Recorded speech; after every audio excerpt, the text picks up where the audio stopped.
Во петок сите маркети, аптеки, продавници за бела техника ќе треба на своите веб страни транспарентно да ги објават цените на сите производи. По законските измени Министерството за економија и труд на почетокот на месецов го скрои правилникот. При објавување на цените трговците се должни да наведат име на стоката, неговата продажна цена со ДДВ, единична цена по килограм, литар или метар, опис на стоката, достапност во продажен објект, како и редовна цена со ДДВ, а во случај на попуст и цената со попуст и време траењето на промоцијата. Ажурирањето на цените треба да се прави на дневна основа, секој работен ден до 10 часот наутро, со што потрошувачите ќе може во реално време да споредуваат, а очекувањата се дека на овој начин ќе се зголеми конкуренцијата и ќе се намалат цените. Овој така наречен израелски модел кој се применува во неколку земји според Организацијата на потрошувачи е добар, но велат може да биде и дискриминирачки од аспект на тоа што не сите имаат достапност до интернет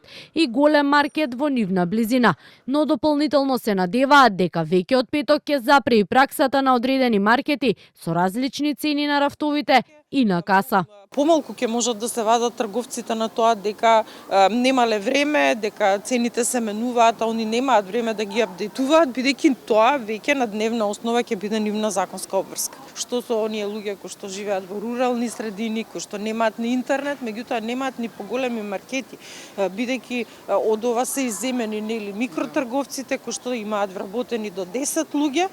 што значи дека на тој начин ќе бидат тие малце по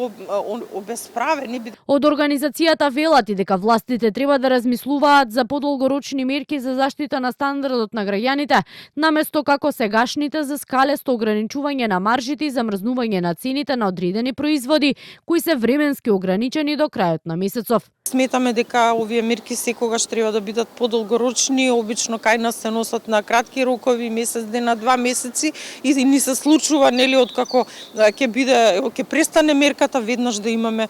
нови покачувања на цените што исто така не дава никакви резултати. До сега 9 правни субјекти, вклучително и маркети, аптеки, увозници и дистрибутери кои не ја почитувале одлуката за маржите добиле 15-дневна забрана за вршење на дејност. Пазарниот инспекторат има извршено над 500 контроли, констатирани се околу 65 неправилности и изречени се казни во висина од над 50.000 евра.